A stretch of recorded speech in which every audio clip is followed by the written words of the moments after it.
औरत का असली घर कौन सा होता है? उसका मायका या ससुराल? चलिए इस कहानी में जानते हैं। मानसी को घर सजाने का बहुत शौक था।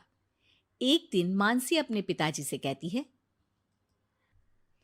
पापा, कल आते वक्त सड़क के किनारे लगे रंगीन गमले लेते आना। छत में छोटा सा गार्डन बनाऊंगी। अरे 2 महीने बाद तेरी शादी है। ससुराल जाकर ही सजाना, वही तेरा असली घर होगा। और फिर मानसी की शादी नारंग से हो जाती है। नारंग का घर होता तो है बहुत बड़ा, लेकिन पुराने तरीके का। फिर एक दिन, माँ जी देखिए, मैंने ड्राइंग रूम सजाया है। ये नया बड़ा टीवी और सोफे कैसे लग रहे हैं माँ जी? अरे ये सब नहीं चलेगा। यहाँ मेहमान आते हैं तो आराम से खटिया में बैठेंगे, सोफे में कहाँ पीठ सीधी करेंगे। और रंगीन टीवी का रिवाज हमारे घर में अभी नहीं आया है, समझी? सास मानसी को लगभग फटकार से लगाकर वहां से चली जाती है। वो सास से माफी मांगकर कमरे को फिर से पुराने जैसा ही सजा देती है। एक दिन किचन में मानसी सब्जी बना रही होती है कि तभी उसका पति वहां आ जाता है। अरे ये क्या कहते हैं इस सब्जी को? परवल जी, हमारे मायके में तो खूब बनती है। आज मन था खाने का तो सबके लिए बना दिया। अरे खाने का मन हो तो अपने घर पर जाकर खाओ ना। अब मानसी समझ जाती है कि पिता ने उसका दिल रखने के लिए ये कहा होगा कि ससुराल ही उसका असली घर है, जबकि उसका असली घर तो उसका मायका ही है। मानसी अपना सामान पैक करके मायके जाती है। जहां वो अपना सामान अपने कमरे में रख ही रही होती है कि मानसी, ये सामान यहाँ मत रखो, ये तुम्हारी भाभी का कमरा है। तुम एक काम करो, कुछ दिन के लिए सामान मेरे कमरे में रख लो। कुछ दिन के लिए मतलब? अगर मुझे हमेशा रहना पड़ा तो माँ? अरे शुभ शुभ बोलो बेटी, हमेशा क्यों मायके में रहेगी? बेटी का असली घर तो उसका ससुराल ही होता है। मानसी को माँ की बात समझ में नहीं आती कि आखिर कौन सा घर उसका है।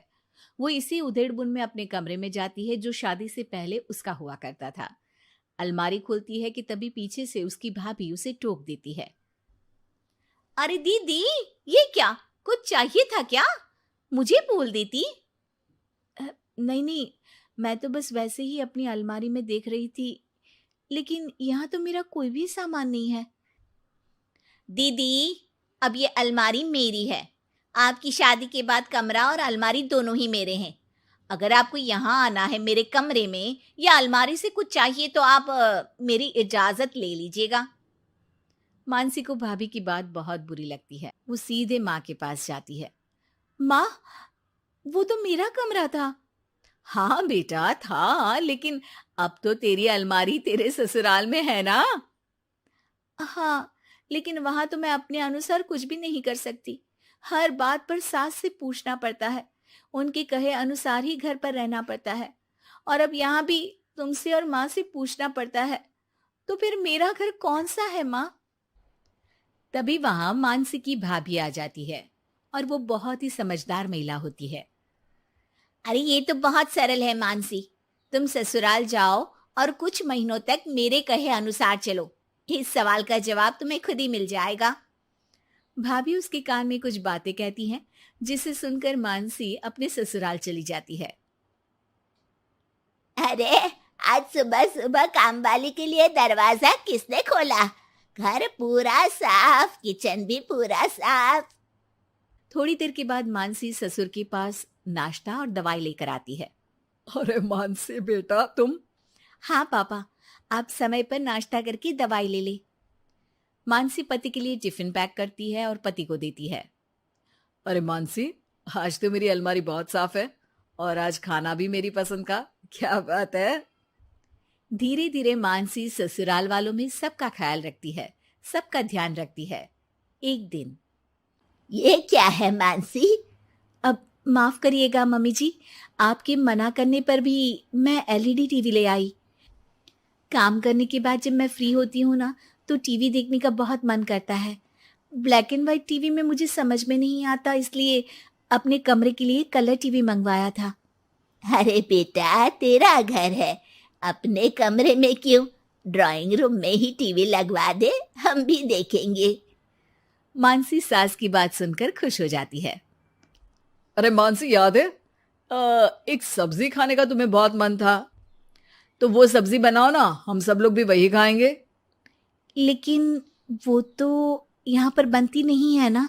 अरे भाई, किचन तुम्हारा है, इस घर की तुम मालकिन हो, अब तो तुम जो खिलाओगी वही खाएंगे हम। मानसी की समझ में नहीं आता कि अचानक घर वालों के व्यवहार में इतना बदलाव कैसे। वो अपनी भाभी के पास मायके जाती है। भाभी, आपके कहे अनुसार मैंने सबका ख्याल रखा। घर की हर छोटी जरूरतों को मैंने खुद पूरा किया। और अब तो घर का हर सदस्य मुझे ही घर की मालकिन मानता है।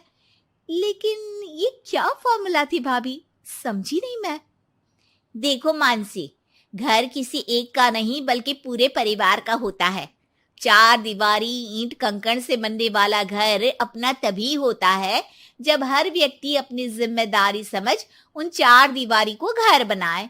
और ये तभी मुमकिन होगा जब आप खुद उस घर को अपना मान कर रहें जहां आप रहते हैं। मैं समझ गई भाभी। लड़ाई झगड़ा चालाकी से कोई भी घर अपना नहीं हो सकता, फिर चाहे वो औरत का ससुराल हो या फिर मायका।